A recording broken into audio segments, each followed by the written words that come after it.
Every day, 1,400 girls and women die giving birth. This was in 2003. Now, with each year, the number decreases by 1.4%, meaning up to today, 1,268 women per day are still dying. Given the technological advancements in the medical industry recently, this number should have drastically decreased.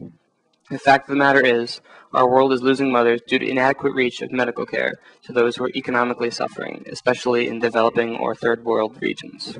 However, in Nigeria, they and other third world regions have moved in the opposite direction of this global trend, with a 1.4 increase each year, from 473 per 100,000 in 1990 to 608 per 100,000 by 2008. Southern Mexico's overall maternal death rates dropped from 152 per 100,000 births in 1980 to 52 in 2008. Even though this has been a minor improvement, more than 1 million people in Chiapas still do not have access to health care. By comparison, the 2008 rate was 4 in Italy, 17 in the United States, and 1,575 in Afghanistan. And in Guinea-Bissau, more than 600,000 women die in pregnancy or childbirth every year due to lack of proper care. Only 30% of the population has access to health care at all. This means that 1 in every 8 women die giving birth. Babies often don't survive the first 2 days of their lives. In the capital, Bissau, there is only 1 working, equipped surgery room. Ethiopia has one of the world's worst healthcare systems. A woman in Ethiopia has a 1 in 27 chance of dying, whereas in the United States, a woman has a 1 in 4,800 chance of dying during childbirth. 181 countries also show an annual decrease of 1.3% in the maternal mortality ratio, or MMR, the ratio of the number of maternal deaths per 100,000 live births. We can now focus on Chicago, relating the socioeconomic factions to that of a broader global perspective. I am Dr. Peter Denberg. I'm trained at University of Illinois and University of Chicago, and I do obstetric anesthesia as well as all other sorts of anesthesia. And as part of that, it's my responsibility primarily to make sure that the mother is healthy and stays alive. And often the obstetrician is, although not exclusively, but largely concerned with the health and well-being of the baby. And the health and well-being of the mom and the baby the same thing is not always good for both of them. And so, we've got a doctor who's kind of concerned with mom and a doctor who's more concerned with the baby. Not that, obviously, I'm not concerned with both. So, the cause of maternal deaths is largely maternal hemorrhage, so either during a cesarean section or a regular delivery, mom can bleed to death. It sounds ridiculous, but it can happen even at specialized centers in the United States. Emboli, usually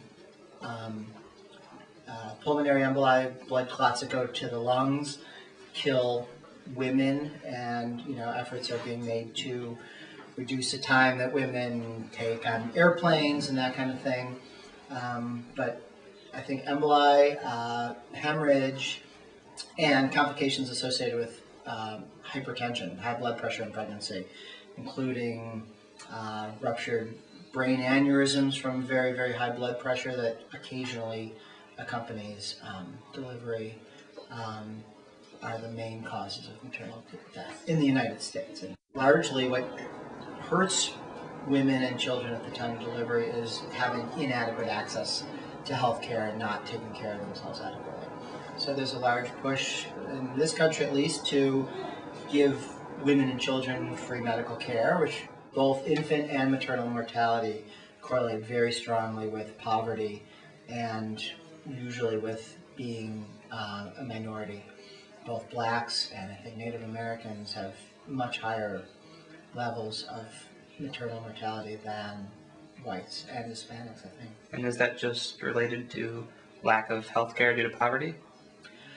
Hard to say, but certainly, drawing a cause and effect from those sort of statistics is sometimes hard to do, but it's largely thought that that it is due to poverty, although race plays a role even when poverty is corrected for.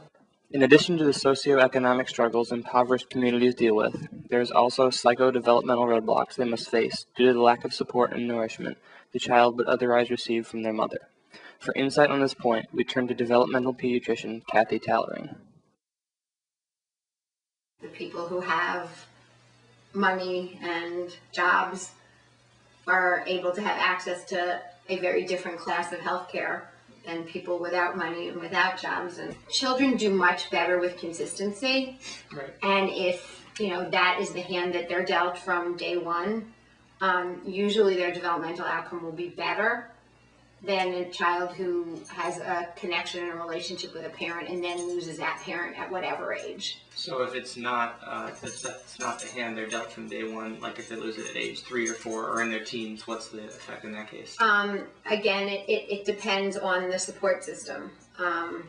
In children, obviously, from higher socioeconomic groups, or children who have the good fortune to have access to good psychological care and teachers who care about them and people around them who care about them will do better than children in lower socioeconomic groups who don't have access to those kinds of resources.